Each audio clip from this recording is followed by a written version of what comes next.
النهاردة يوم جديد من أيام الإسكندرانية في الصعيد. النهاردة عملت الشريك الصعيدي. عبارة عن بيض ودقيق ولبن وشوية سمنة أو زيت وشوية سكر وخميرة، وشوية فانيليا عشان ريحة زفرة البيض. وبس بتعجنيهم كويس، متكونش العجينة قاسية ولا طرية، تسيبهم يخمروا. بعد كده تقطعي حتة عجينة زي الليمونة، يعني على حسب حجم اللي انت عايزاه. وتلفيها كده، تبرميها الاول على ايدك وبعد كده تلفيها حوالين نفسها حلزوني. تمام، هنا خلصتهم، مكنتش عامله كتير يعني، وحطيت الكيسه دي عشان الدبان هنا فظيع.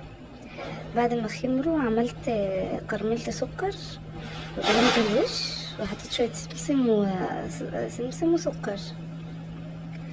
بس هنا كنت برصهم في الفرن، هي رصه واحده اللي خدتهم.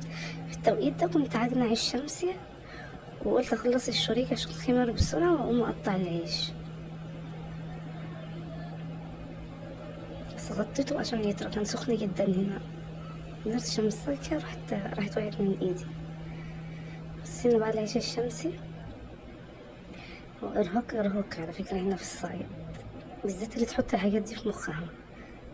انا بقطع العيش، انا بحاول اسويه، انا باخد ودي كده فيه، بسويه في ايدي، وبعدين حطيته على الطباعة وفي ردة تحتيه. بس كده هستمر فيه طبعا التقطيع كله. هنا كان خلاص خمر وشققته ورصيت في الفرن.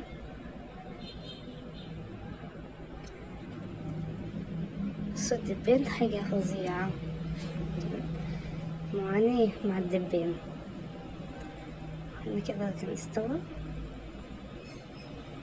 لكم غيرته طبعا، الفيديو جبت اشتركوا في القدام مرة من القناة. ورا قدامي